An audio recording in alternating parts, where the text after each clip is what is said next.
Buenos días, buenas tardes, buenas noches, buenas madrugadas. Como ya pudieron ver en el título, el tema de hoy son las ciudades novohispanas.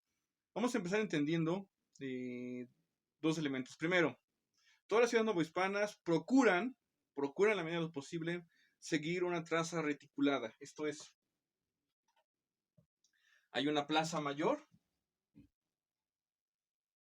y desde esa plaza mayor eh, eh, salen y también confluyen varios caminos, cuatro principales, uno al norte, perdón, al sur, al norte, este y oeste. Y de ahí se va construyendo toda una traza reticulada, entonces ahora sí, donde hay varias calles que siguen esta traza principal, y así van quedando las ciudades novohispanas, en su mayoría. De repente hay algunas ciudades que tienen una suerte de traza de plato roto, pero son las menos. Lo que se procura es que se tenga este orden más o menos. Ahora, en esa plaza mayor confluyen los principales poderes, tanto civiles como eclesiásticos. Está el ayuntamiento de la ciudad, está la catedral de la ciudad, y además en esa plaza mayor se encuentra, es la principal zona de mercado, es donde se pone el tianguis normalmente. En el caso de la Ciudad de México, por ejemplo, se ponía todos los días, estaba lo que se conocía como el mercado de El Parián.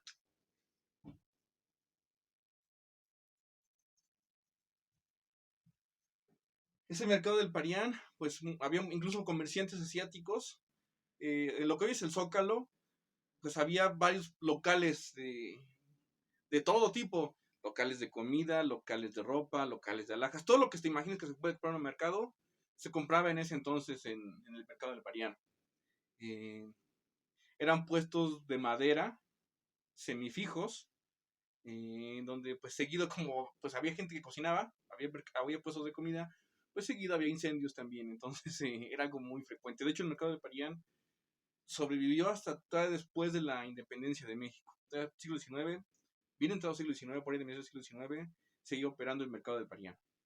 Ahora, cada ciudad novohispana a su vez se fundaba por razones distintas. Había, por ejemplo, ciudades que se fundaban como una encrucijada comercial, como un punto de cruce de distintas rutas comerciales.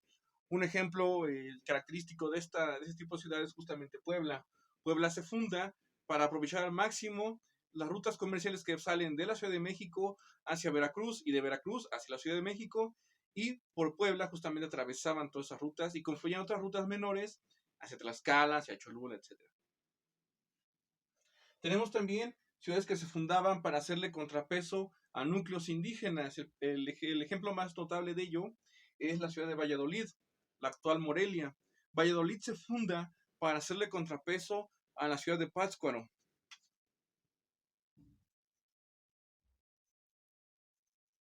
Pátzcuaro era la principal ciudad de los purépechas, un pueblo que si bien se sometió de manera pacífica a los españoles en su momento. De hecho, en cuanto se enteraron que Tenochtitlan había caído, los purépechas aceptaron de buena gana el dominio español, pero pues, aun cuando lo habían aceptado de manera pacífica, pues sus fuerzas seguían intactas. Como no hubo un enfrentamiento, entonces para evitarse un levantamiento armado o un levantamiento o sofocar un levantamiento de manera oportuna, fundan Valladolid para estarlos vigilando constantemente lo que estén haciendo los purépechas.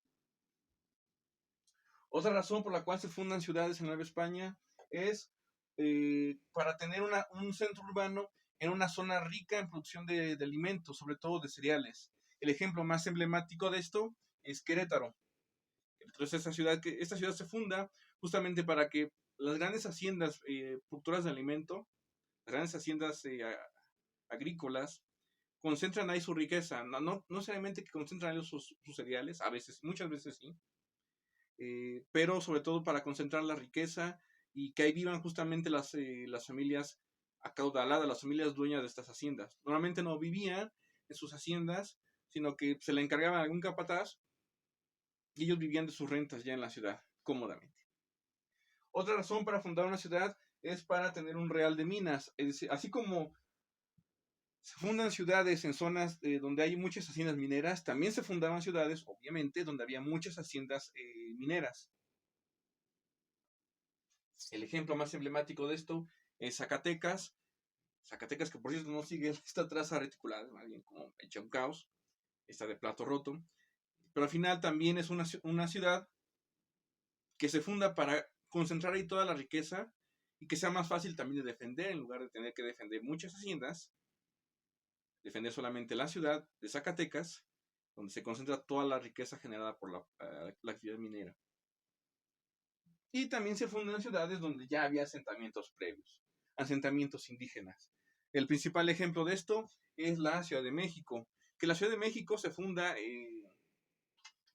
bajo todo pronóstico y hasta en contra de todo sentido común desde el punto de vista urbano. Así como los mexicas eligieron el peor lugar, o eligieron o les tocó el peor lugar para crear su ciudad encima de un lago, cuando los españoles conquistan Tenochtitlan, pues la ciudad está hecha un caos, está recibiendo un montón de escombros, apesta a muerte, hay cadáveres por todos lados, no tiene suficiente agua potable, se inunda seguido. Entonces muchos españoles, de hecho la mayoría de los conquistadores españoles que participan en la conquista, pusieron de la idea de poner la capital de la Nueva España en Coyoacán. El único que no tenía esa idea era Cortés. Cortés decide, ni madre, se va a poner la ciudad, la capital de Nueva España se va a quedar aquí, en donde estuvo México Tenochtitlan, y se va a fundar la Ciudad de México. A refundar, más bien. Era, desde el punto de vista urbano, es una idea estúpida realmente, no tenía mucho sentido. Está encima de un lago, se inunda cada rato, no tiene suficiente agua potable, no había motivos. Sin embargo, desde el punto de vista político, era la decisión más brillante que se podía tomar, que al final, por fortuna para Cortés y para los españoles, se impone la decisión de Cortés. ¿Por qué la decisión más urbana? Desde el punto de vista urbano era mala idea, pero desde el punto de vista político era excelente idea. ¿Por qué? Cortés y muchos españoles son conscientes de que ellos solitos no conquistaron Tenochtitlan. La conquista de México se consiguió gracias a los indígenas. Los indígenas hacen la conquista de México, no los españoles. Los españoles eran conscientes de esto. Y los indígenas también eran conscientes de esto, eran conscientes del papel y del protagonismo que habían tenido. Entonces, los españoles, su situación pues no está en ese momento tan consolidada.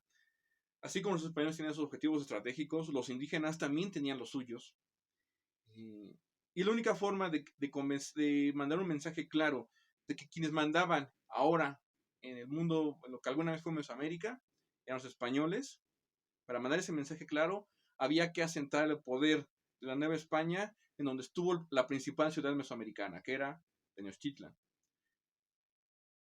Así era más fácil presentarse como una suerte de continuidad política. Antes los gobernaban los mexicas, ahora somos nosotros. La misma ciudad, el mismo centro de poder principal, solamente con nuevos gobernantes. Eso facilitó mucho el proceso de aceptación de los españoles frente a los núcleos indígenas. Entonces fue brillante desde ese punto de vista. Aunque desde el punto de vista urbano no lo fuera, desde el punto de vista político sí lo era. Luego después la Ciudad de México pues se volvió una zona obviamente conflictiva, pero que aún así la gente se aferraba a vivir ahí. Piensen, por ejemplo, en el siglo XVII ocurrió una gran inundación. Yo sé que van a decir, siempre se inunda, todos los años se inunda cuando es temporada de lluvias. Sí, solo que en aquella ocasión la inundación alcanzó una altura de 2 metros en varias partes de la ciudad. 2 metros de agua. Cayó un aguacero tan terrible que la única zona de la Ciudad de México que no se inundó fue el Zócalo. Ahí se fueron a refugiar todos los perros de la ciudad, los perros callejeros se fueron a refugiar al Zócalo, a la plancha del Zócalo. En aquel entonces el Zócalo estaba más elevado de lo que está hoy. Se hundió a raíz de los trabajos para la construcción del metro. A partir de ahí se hundió y quedó al nivel que se encuentra hoy en día. En aquel entonces, sin embargo, pues estaba más elevado, y cuando se produce esta gran inundación, una lluvia terrible, torrencial, pues es la única parte que sobresale, y algunos puntos aislados. Algo de la catedral tampoco se inundó, pero en general toda la ciudad quedó inundada. Y quedó inundada por 3 años además. No fue de, pues terminó la temporada de lluvia, se secó. No, terminó la temporada de lluvias, pero había tanta agua que era imposible sacarla toda. Y cuando ya por fin estaban a punto de, o estaban en proceso de acabar de secarla, de desfogarla, otra vez llegaba la temporada de lluvias, o se adelantaba la temporada de lluvias, muchas veces duró hasta más de los meses acostumbrados. Normalmente empieza en mayo y termina hacia octubre, fines de octubre. Muchas veces en aquel entonces empezó hasta antes y terminó después. Entonces agravó el proceso de desecación de la ciudad. Mucha gente la abandonó incluso. El mismo virrey le pidió autorización al rey para pues, abandonar la ciudad y pasarla, ahora sí, a Coyoacán, la capital de la Nueva España. Pasarla de la Ciudad de México a Coyoacán. El rey pues dio la orden, dio la orden y emitió una real cédula para que se abandonara la Ciudad de México y se pasara la capital de Nueva España a Coyoacán. Pero los chilangos de aquel entonces dijeron, ni madres, esta es nuestra ciudad y nos vamos a quedar en ella. La vamos a rescatar. Hicieron un proceso larguísimo, muy complicado, pero todo el mundo realmente colaboró. La gente más humilde, pues aunque sea con cubetas y sacando agua, la gente más rica contrató ingenieros de Italia, los mandó traer desde Italia hasta Ciudad de México para que dieran formas para desfogar todo el agua que había en la Ciudad de México. Tardaron cerca de 3 años, pero al final la ciudad se recuperó. Y el mismo rey tuvo que emitir otra real cédula para dejar que la Ciudad de México, la capital de la Nueva España, se quedara en la Ciudad de México. Los chilangos le llevaron la contra al mismo rey de España, no solamente al virrey, no solamente desobedecieron al virrey, desobedecieron al mismo monarca, al mismo soberano de todo el imperio español. De ese tamaño. Han sido 2 ocasiones en las cuales la Ciudad de México ha estado a punto de ser abandonada por un desastre natural. La primera fue esta, con esa inundación. La segunda fue en el 85, con el sismo del 1985, el sismo de septiembre. Pues el centro de la ciudad también quedó recibiendo un montón de escombros. Hubo mucha gente que planteó, pues hay que pasar la capital del país a una zona donde no tiemble, y la propuesta que presentó la mayoría fue justamente Querétaro. Pero en aquel entonces los chilangos dijeron, no, igual que en el siglo XVII, no abandonamos la ciudad, la vamos a reconstruir, y le llevaron la contra al mismo presidente. Bueno, si el mismo rey de España se la peló en su momento con los chilangos, ¿por qué no un presidente de México que dura solamente 6 años en el cargo? Entonces, esa es la naturaleza misma de la Ciudad de México. Es contestataria, no obedece las reglas de nadie, obedece sus propias reglas. Así es la naturaleza misma de la gente que habita la Ciudad de México. Así que siéntanse orgullosos de ser chilangos. Si están en el Estado de México, no tanto. No es cierto. De alguna forma es una extensión de la Ciudad de México. Ya también buena parte de los municipios de la zona conurbada de la Ciudad de México, Ecatepec, Nezahualcóyotl, Huixquilucan, aunque dependen de otra entidad federativa, de algún modo, pues ya están más integrados a la ciudad que al resto del Estado de México. Entonces, siéntete orgulloso de ese chilango. Yo sé que es un caos la ciudad, siempre hay tráfico, siempre está contaminada, se sigue inundando, tiembla, pero pues está bien chingona nuestra ciudad realmente. Bueno, hasta aquí este video, nos vemos en el siguiente.